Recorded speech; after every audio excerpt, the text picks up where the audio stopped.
Hey everyone, welcome to Civil Index and this is Pujita. This is our 17th video of Indian Polity series. So మన past video fundamental rights నుంచి right వరకు cover చేసాం కదా. And now I'm starting union government. Such an important things, చాలా important things ఇందులో cover అవుతాయి.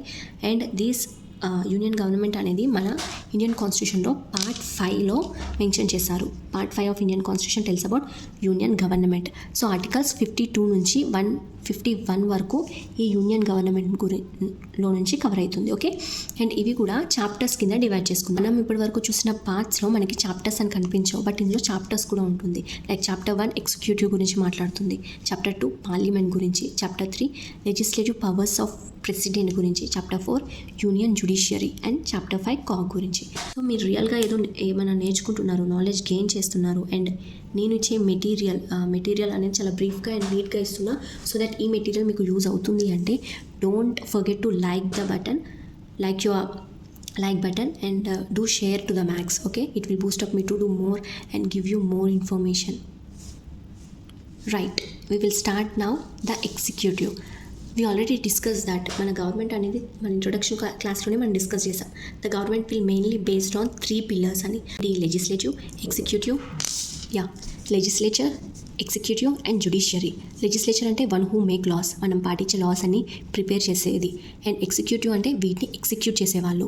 And judiciary అంటే వీటిని అన్నీ సరిగ్గా అవుతున్నాయా లేదా, కాన్స్టిట్యూషన్ ఏమైనా వాయిలేట్ చేసేలా ఉన్నాయా ఈ లాస్ అని జ్యుడిషియర్ చేసేవాళ్ళు వీళ్ళు. సో వీటి కిందకి హైకోర్ట్స్ అండ్ సుప్రీం కోర్ట్స్ వస్తాయి, లైక్ కోర్ట్స్ వస్తాయి.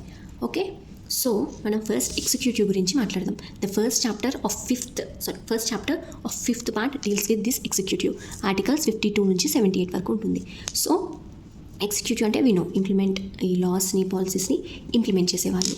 అండ్ ఇందులో ఎవరెవరు వస్తారు? Executive union executive consist of president, vice president, prime minister, council of ministers and attorney general of India. వీళ్ళ గురించి మెయిన్గా తెలుసుకోవాలి. Okay, in this video we will know about president. This is some flow chart. And గుర్తుపెట్టుకోవడానికి కూడా మీరు flow chart చేసుకుంటే చాలా information చాలా తక్కువ స్పేస్లో మీ మైండ్కి రీచ్ అవుతుంది. For that I made this. Okay, ప్రెసిడెంట్కి ఫస్ట్ మనం గుర్తుపెట్టుకోవాల్సింది, president is a executive head of state అంటే ఇక్కడ India. President is the executive head of India. So he was the first citizen of the country. Okay, అతని oath ఎవరిస్తారు అంటే, అతన్ని ప్రమాణ స్వీకారం ఎవరు చేపిస్తారు అంటే by chief justice of India. If chief justice of India అవైలబిలిటీలో లేరు అంటే senior most judge of supreme court అతనితో ఓత్ చేపిస్తారు. ఎవరితో? ప్రెసిడెంట్తో. Chief justice of India or ఇతను అవైలబిలిటీ లేకపోతే senior most judge of supreme court. Okay, మరి వీళ్ళ క్వాలిఫికేషన్ ఏంటి? The first qualification of he should be the citizen of India. అతను సిటిజన్ ఆఫ్ ఇండియా కాకపోతే అతనికి అసలు ఎలక్షన్లో పాల్గొనే అవకాశమే లేదు. ఓకే, లైక్ అతనికి 35 years కంప్లీట్ అవి ఉండాలి. And he should be qualified for the election of Lok Sabha మెంబర్కి ఎలక్షన్లో పాల్గొనడానికి మినిమం క్వాలిఫై ఉండాలి. And not hold any office of profit under government of India అండర్లో ఎట్లాంటి ప్రాఫిట్ వచ్చే ఆఫీస్ని అతను హోల్డ్ చేసి ఉండొద్దు. ఓకే, అండ్ ఆల్సో అతను టర్మ్ ఎంత అంటే 5 years. అండ్ అతను ఒక్కసారి ప్రెసిడెంట్ అయిన వాళ్ళు మళ్ళీ ప్రెసిడెంట్ అవ్వచ్చా అంటే yes, he can be reelected. He's eligible for reelection. And if అతను రిజైన్ చేయాలి అనుకుంటే అతని రిజిగ్నేషన్ లెటర్ ఎవరికి ఇవ్వాలి అంటే వైస్ ప్రెసిడెంట్కి. అయితే resignation by vice president and oath by chief justice of India. Term 5 years and qualification, అతని age qualification 35 years. This are the important things to be confused and remembered. అంటే మీరు confuse అయ్యే points ఇవే and గుర్తుపెట్టుకోవాల్సిన points కూడా ఇవే. Please focus this. Okay, and అతని residence అంటే మన ప్రెసిడెంట్ ఎక్కడ ఉంటారు అంటే Rashtrapati Bhavan which is in ఢిల్లీలో ఉన్న రాష్ట్రపతి భవన్లో ప్రెసిడెంట్ ఉంటారు. అండ్ అతను ఎలాంటి రెంట్ పేమెంట్ చేయొద్దు. అతని ఇల్లే రాష్ట్రభవనిగా. ఓకే, సో వీళ్ళకి శాలరీస్ అండ్ అలవెన్సెస్ ప్రెసిడెంట్కి 5 lakh per month. అండ్ అది కన్సాలిడేటెడ్ ఫండ్ నుంచి ఇస్తారు. సో ఈ కన్సాలిడేటెడ్ ఫండ్ ఏంటి అనేది ముందు చూద్దాం. ఓకే, అండ్ సో ఎలక్షన్స్లో కంటెస్టెంట్ చేయడానికి వాళ్ళు ఒక డిపాజిట్ అనేది చేయాలి కదా. అదెంత అంటే 15,000 rupees by the name of ద RBI he should deposit. And అతనికి ఓట్ షేర్లో 1/6 ఓట్ షేర్ వస్తే అతని డిపాజిట్ అతనికి రివర్స్ వస్తుంది. So if you see the news, ఆ పర్సన్కి డిపాజిట్ కూడా రాలేదురా అనుకుంటారు కదా. ఎందుకు అంటే అతనికి టోటల్ ఓట్లో 1/6 ఓట్ షేర్ కూడా రాకపోతే వాళ్ళకి డిపాజిట్ కూడా రాదు. Okay, before 1997 the deposit fee is 2500 ఉండేది అండ్ ఓట్ షేర్ 1/10 ఉండేది. బట్ ఆఫ్టర్ 1997 ఇప్పుడు ప్రెజెంట్ మనం యూజ్ చేసేది 15,000 deposit fee and 1/6 of vote share ఉండాలి. Okay, also president election concept president ఎలా ఎలక్ట్ అవుతారు అంటే the method of indirect election by single transformable vote. So ఇది మనం ఐర్లాండ్ కాన్స్టిట్యూషన్ నుంచి అడాప్ట్ చేసుకున్నాము. ఓకే, అండ్ దీంట్లో ఎలక్షన్లో పార్టిసిపేట్ చేసే పీపుల్ అనేది ఇండైరెక్ట్ ఎలక్షన్ అని చెప్పుకున్నాం కదా. ఇండైరెక్ట్ ఎలక్షన్స్ అంటే పీపుల్ డైరెక్ట్గా ఎలక్ట్ అవ్వరు. I mention so many times in our videos also. People డైరెక్ట్గా ఎలక్ట్ చేసుకోరు, బట్ ఎలక్ట్ చేసిన రిప్రజెంటేటివ్స్ ఈ ఎలక్షన్లో పార్టిసిపేట్ చేస్తారు. సో ఎలక్టోరల్ కాలేజ్ మెంబర్స్ ఎవరు ఉంటారు అంటే elected members of Rajya Sabha, elected members of Lok Sabha, elected members of each states legislative assembly, elected members of each territory positions and legislative assembly. So మనకున్న union టెరిటరీస్లో legislative assembly ఉన్న territories మనకి participate చేస్తాయి. So వాళ్ళు ఏమేమిటి, Delhi and Puducherry and ఇప్పుడు present Jammu and కాశ్మీర్కి కూడా ఒక legislative assembly అయ్యింది కదా. అంటే జమ్మూ అండ్ కాశ్మీర్ కూడా లెజిస్లేటివ్ అసెంబ్లీ ఉంది కదా. కానీ ఇది ఫామ్ అయిన తర్వాత లెజిస్లేటివ్ వచ్చిన తర్వాత మనకి ఎలక్షన్స్ జరగలే. సో ఇది ఇంకా ఇంక్లూడ్ చేయలే. మేబీ నెక్స్ట్ ఎలక్షన్స్కి they will include this Jammu and Kashmir also.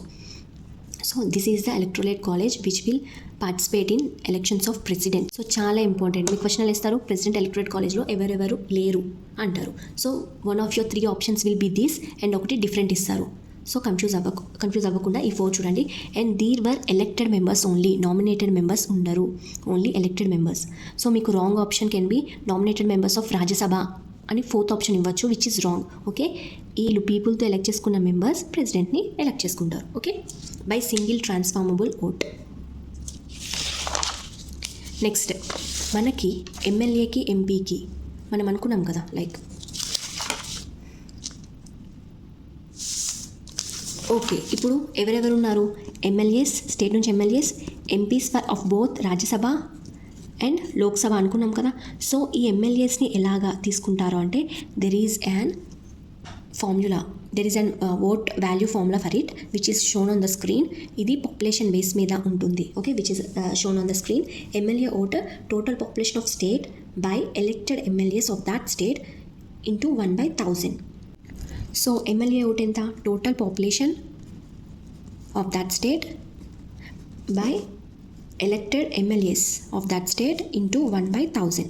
This is the MLA vote value. MP vote value, total value of votes of MLAs by total elected MPs of that state into, so idi this is your MLA vote value and MP vote value.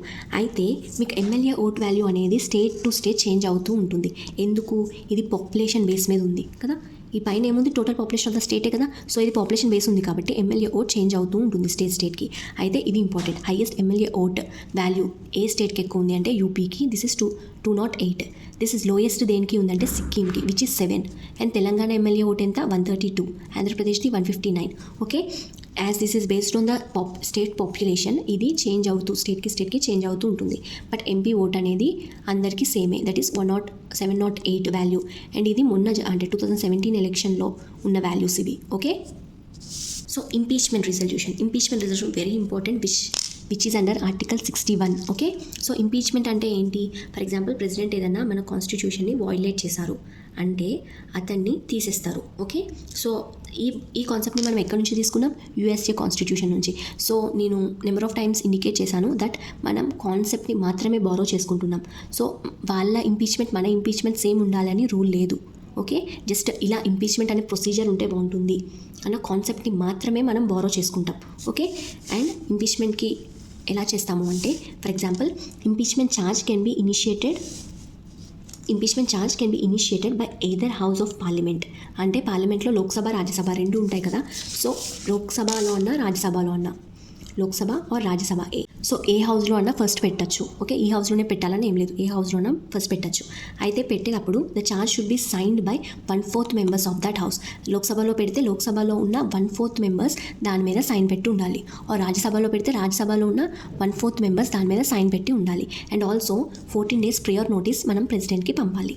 Okay, for that first మనం ఎందులో అయితే పెడతామో ఆ హౌస్లో 2/3 of మెజారిటీతో అది pass అవ్వాలి. This is called a special majority. ఈ 2/3 మెంబర్స్ మెజారిటీతో పాస్ అయినది స్పెషల్ మెజారిటీ అంటాం. ఓకే, సో అది పాస్ అవుతే లోక్సభలో పాస్ అవుతే రాజ్యసభకి పంపించాలి, ఆర్ రాజ్యసభలో పెట్టి పాస్ అవుతే లోక్సభకి పంపించాలి. Okay, next send to other house. So వాళ్ళు ఏం చేస్తారు, ఒక ఇన్వెస్టిగేట్ చేస్తారు. Investigation of charges is done. So వాళ్ళు ఇన్వెస్టిగేట్ చేసి అది మొత్తం అయిన తర్వాత 2/3 ఆఫ్ మెజారిటీతో వాళ్ళు పాస్ చేస్తారు. అలా మొత్తం బిల్ పాస్ అవుతే 2 హౌజెస్లో 2/3 పాస్ అవుతే దాని తర్వాత president stands remove from the office from date of passing of resolution ఎప్పుడైతే పాస్ అవుతుందో ఆ డేట్ నుంచి ప్రెసిడెంట్ తన ఆఫీస్ నుంచి రిమూవ్ అయినట్టే. Okay, and till now no president of India was removed by impeachment. ఇప్పటికొచ్చి ఏ ప్రెసిడెంట్ ఇలా ఇంపీచ్మెంట్ ప్రాసెస్తో రిమూవ్ అవ్వలేదు. Okay, so president seat or president office vacate ఉంటే ఎవరు, vice president acts as president. Okay, president ఎప్పుడు vacate అవుతుంది, like ఇంపీచ్మెంట్తో రిమూవ్ అయినప్పుడు, లేదా తనకి 5 years టర్మ్ అనుకున్నాం కదా, 5 years కంప్లీట్ అయిపోయినప్పుడు, లేదా అతను ఎక్కడికన్నా లీవ్ పెట్టుకొని వెళ్ళినప్పుడు, ఆర్ అతను చనిపోయినప్పుడు, ఇలాంటి టైంలలో, ఆర్ అతనికి ఎలక్షన్ అయిపోయింది బట్ ఆ ఎలక్షన్ ఇన్వాలిడ్ అని తెలిసినప్పుడు అతను ప్రెసిడెంట్ అవ్వరు కదా. సో అలాంటి టైంలలో ఆఫీస్ వేకేట్ అవుతుంది, ప్రెసిడెంట్ ఆఫీస్ వేకేట్ అయితే vice president will act as president. So vice president అవుతున్నారు కదా, సో వైస్ ప్రెసిడెంట్ ఆఫీస్ ఏమవుతుంది అంటే ఉండదు. వైస్ ప్రెసిడెంట్ అయితే వైస్ ప్రెసిడెంట్ ఆఫీస్ ఉండదు. ఓకే, సో ఇఫ్ ఇద్దరు వేకెంట్ అయితే supreme court judge will act as president of India. Okay, ఇది చాలాసార్లు అడిగారు. సో మనకు అందరికీ తెలుసు, ప్రెసిడెంట్ వేకేట్ అయితే of course vice president will be the president. But ఇద్దరు లేకపోతే ఎవరు ఉంటారు, supreme court judge. Okay, next some important things. మన ఫస్ట్ ప్రెసిడెంట్ ఆఫ్ ఇండియా ఎవరు, బాబు రాజేంద్ర ప్రసాద్. అండ్ అతను 1952 ఎలక్షన్స్లో అండ్ నెక్స్ట్ ఎలక్షన్లో కూడా అతనే ప్రెసిడెంట్ కింద ఉన్నారు. సో ఫస్ట్ ఫీమేల్ ప్రెసిడెంట్ ఎవరు, ప్రతిభాదేవి సింగ్ పటేల్. మనకు ప్రతిభా పటేల్ అని తెలుసు కదా, ప్రతిభాదేవి సింగ్ పటేల్. తను 2007 ఎలక్షన్స్లో ప్రెసిడెంట్ అయ్యారు. అండ్ ప్రెసిడెంట్ ఎలెక్టెడ్ యునానిమస్లీ అంటే ఎటువంటి అపోజిషన్ లేకుండా ఎలెక్ట్ అయిన ప్రెసిడెంట్ ఎవరు, Neelam Sanjiva Reddy in 1977 elections. Okay, this were the main important things about president which we have to know. So also article 123 president ordinance చాలా ఇంపార్టెంట్. ఆర్టికల్ 123 ప్రెసిడెంట్ ఆర్డినెన్స్ అంటే ఏంటి, for example ఇప్పుడు మనకి లా మేకింగ్ చేసేది ఎవరు, లెజిస్లేటివ్ కదా. సో లెజిస్లేటివ్ అసెంబ్లీ వాళ్ళు assemble అయ్యి ఒక లా పాస్ అవ్వాలి అంటే ఆ బిల్ని ఇంట్రడ్యూస్ చేసుకొని పాస్ చేస్తే అది ఒక లా అవుతుంది. ఆ బిల్ని పాస్ చేస్తే ఒక లా అవుతుంది కదా. బట్ మనకి ఇంత అసెంబుల్ అయ్యే ఛాన్స్ లేదు, ఇంత అసెంబుల్ అయ్యే టైం లేదు, ఇంత టైం లేదు అన్నప్పుడు, ఆర్ అసెంబుల్ అయ్యే ఛాన్స్ లేదు అన్నప్పుడు president will enact A law. Okay, president డైరెక్ట్గా ఈ పవర్తో ప్రెసిడెంట్ ఆర్డినెన్స్ పవర్తో తను డైరెక్ట్గా ఒక లాని ఎనాక్ట్ చేస్తారు. అండ్ ఈ లా వ్యాలిడిటీ 6 months. ఓకే, ఈ లా వ్యాలిడిటీ 6 months. ఈ 6 months తర్వాత మళ్ళీ ఈ లెజిస్లేచర్ సేమ్ లాని పాస్ చేస్తే అది ఉంటుంది, లేకపోతే అది క్యాన్సిల్ అయిపోతుంది. Okay, this is the ordinance, president ordinance. So president 123 article ప్రకారం ఆర్డినెన్స్ని జారీ చేస్తారు. ఓకే, అండ్ ప్రెసిడెంట్కి ఈ ఆర్డినెన్స్ చేసే పవర్ ఉంటుందా అంటే మన స్టేట్లో గవర్నర్కి కూడా పవర్ ఉంటుంది. సో గవర్నర్ ఏ ఆర్టికల్ ప్రకారం పాస్ చేస్తారు, so you guess and comment me below. So this is our topic today, president. So president ఎలా ఎలక్ట్ చేసుకుంటారు, ఓత్ ఏంటి, ఇంపీచ్మెంట్ ఆర్టికల్ ఏంటి, సో ఎమ్మెల్యేస్ ఎంపీస్ రేషియో ఉంది కదా, ఓట్ వాల్యూ. సో ఏ స్టేట్కి ఎక్కువ ఉంటుంది, ఏ స్టేట్కి తక్కువ ఉంటుంది. మన తెలంగాణ ఆంధ్రప్రదేశ్ ఎగ్జామ్స్ రాస్తున్నాం కాబట్టి వాళ్ళ వాల్యూ ఎంత ఉంటుందని నార్మల్లీ తెలుసుకోవడం ఇంపార్టెంట్. అండ్ అంతేకాకుండా ప్రెసిడెంట్కి కొన్ని పవర్స్ అని ఉంటుంది. So I will display you by the end of the video. ఒకసారి అవి ఎలాంటి పవర్స్ ఉన్నాయి ప్రెసిడెంట్కి అని ఒకసారి చూడండి. So this is about the president, very important thing. So if you really like the content and if you learn something from it, please do like the video. And ఎంతమంది benefit అవుతున్నారు and ఎంతమంది interesting ఉన్నారు అని నాకు కూడా అర్థమవుతుంది. So that I will do more and more. Share the video to the max and Boost up me to do more. Thank you.